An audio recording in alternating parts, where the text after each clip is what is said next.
If you want to win in business, then you have to master sales. And to do this, you need to know about something I call the belief ladder. It's helped my own sales team at Closer.io close over 100 million in sales in the last 5 years. And the way it works is there's 7 beliefs your prospects need to have to buy. If you'd install these beliefs through skill questions in your conversations during the call, you'll find the prospect will naturally close themselves without any objections at all. So in this video, I'm going to walk you through each of the beliefs, what they are, and how to use them to prevent objections before they happen so you can close more deals. Now, the first belief is the pain belief. So if you don't nail the pain belief, the prospect won't want what you're selling in the first place. So you see, business is about solving problems. When you solve problems, we create value, and then people exchange money for value. So if we know that to be true, then sales is really just a demonstration we can solve a problem for somebody else. But if there's no problem, there's no sales. So that's why the very first thing we need to do when talking to a prospect is figure out, why are they here? What's the problem? What's the constraint in their life or business, or the problem they're trying to solve that's keeping them from getting what they want? But knowing that is not enough. You need to know there's 2 types of problems. There's pain and there's unfulfilled desire. So pain is when somebody's going from below average to average. So let's say you're selling stem cells with somebody with knee pain. You're taking them from below status quo, having knee pain,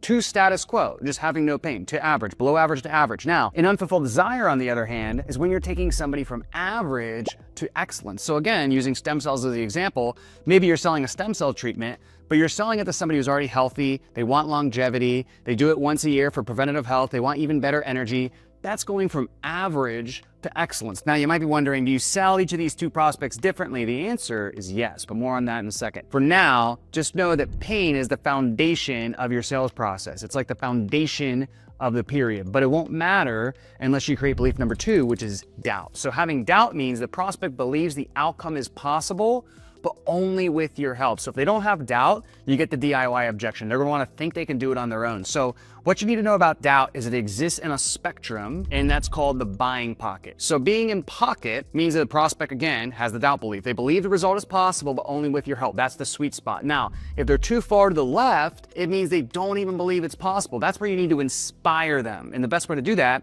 is through stories. So you share your personal success story with what you're doing, your client success stories, maybe even some statistics, which isn't story related, but still you can make stories out of statistics, but it has to be some form of proof to show them it's actually possible. Now, if they're too far to the right, they believe they can do it themselves, which is where you need to open the gap through skilled questions. You could ask stuff like, well, how long you've been trying to fix this? What's been the hardest part about trying to figure out this problem? Like, what's in the way? What else have you tried to solve this problem specifically? Why didn't that work? What was missing? And then once you establish doubt, you move on to cost. So the cost belief means the prospect believes the cost of doing nothing is significantly more painful than the cost of doing your solution. So if you don't establish the cost belief, the prospect's gonna wanna delay. They're gonna wanna think about it, do some research, and ultimately they won't have any urgency to make the decision at all. So the easiest way to explain this is through something called the pain action threshold matrix. So on the y-axis, we have perceived pain. Okay? Then the first small bar on the left is the pain in form of time and money if the prospect invests in your solution.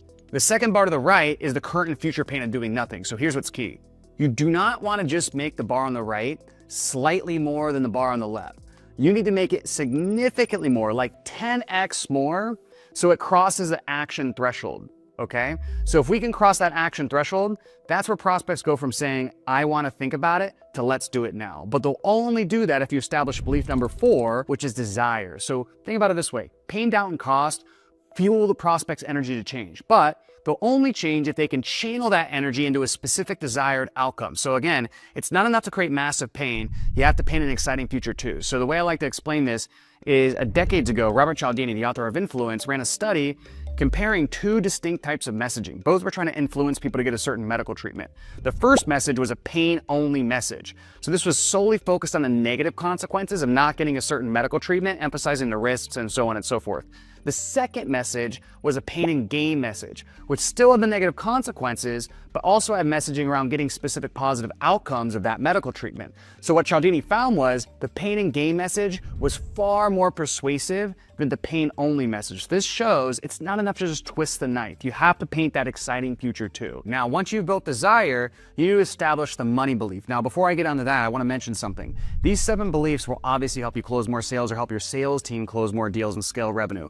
but it's also key psychology that you can incorporate to creating really good lead generation systems to get more clients coming in on demand. So if you want help with either of those two problems, whether it's closing more sales yourself, scaling up your sales team and that doing better, or creating a right lead generation system for your business so you have more leads, so you pull the lever, get more clients coming in, click the link in the description of this video. It'll take you to a short 2-minute video on the different ways we can help. Now, let's move on to belief number 5, which is money. The money belief means the prospect has to have the resources and the willingness to solve the problem. So these are two separate things. For instance, somebody might not physically have the resources, like they got $500 in the bank account and a 500 credit score, okay? We can find this early on by qualifying the prospect the right way. Now, on the other hand, someone might have the resources, but not the willingness. So for example, one of my clients was a dating coach, and he was talking to an attorney trying to sell him a 5K offer to help him with dating.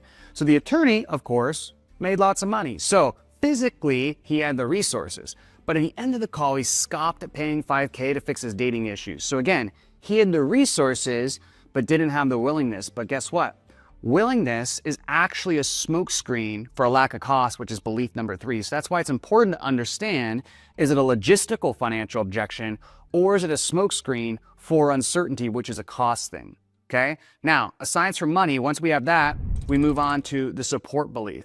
Support means, do people around them, close to them, support them in fixing the problem? This could be your typical spouse or partner objection. It could be they have a board, a complicated procurement process. It could be an entrepreneur who's not implementing a solution themselves and needs a team to actually implement it. So they got to check with the team. So when this comes up, what we need to see is, number 1, is the person we are talking to 1,000% sold on the idea? Because if so, then we get on the same side of the table as them and ask, okay, well, what do you think X, Y, and Z stakeholders are going to think? Do you think they agree this is a problem? What do you think they're going to say about the investment? Do they know you're on this call? What would they think if they knew you're on this call? Is this something you've 1,000% decided you're going to do and you're just letting them know? Or are they going to be a key factor in the decision-making process, okay? There's more questions you can ask, of course, but that gives you a short list to get you started. So that leads us to our final and most important belief, which is trust. And so the trust beliefs that the prospects have to see your solution as unique, different, and superior to other things they've tried in the past. So what that eliminates is the I've been burned before objection. I've tried something just like this. How is this different? This sounds super similar. This didn't work in the past. All of those objections. So the way I like to explain it is there's 2 sales you make on every sales call. There's the sale on the method and then the sale on the product. So for example, if you study Russell Brunson selling ClickFunnels from stage, he doesn't get up there and talk about ClickFunnels and his software and the features. 80% of the presentation is selling you on the idea that online sales funnels are the best, most effective way to generate customers online, especially compared to the status quo, which at the time was websites. Because if you believe that belief, the next logical step is buying a software, which is ClickFunnels. So another example is, let's say you teach people how to make money online through creating viral videos. 80% of your marketing and sales should be around selling them that creating viral videos is the best, most effective, fastest way to create that income online, which is their desire, especially compared to their alternatives, which might be drop shipping, Amazon FBA, coaching, whatever it is, okay? So once you get this down and you understand there's 2 sales you're making on every sales call and you get them bought into the method, you'll never get that objection of how is this different at the end of the call. So now that you know what the 7 beliefs are, watch this video right here on the exact questions and in what order to ask them to actually install this on your next sales call. See you in the next video.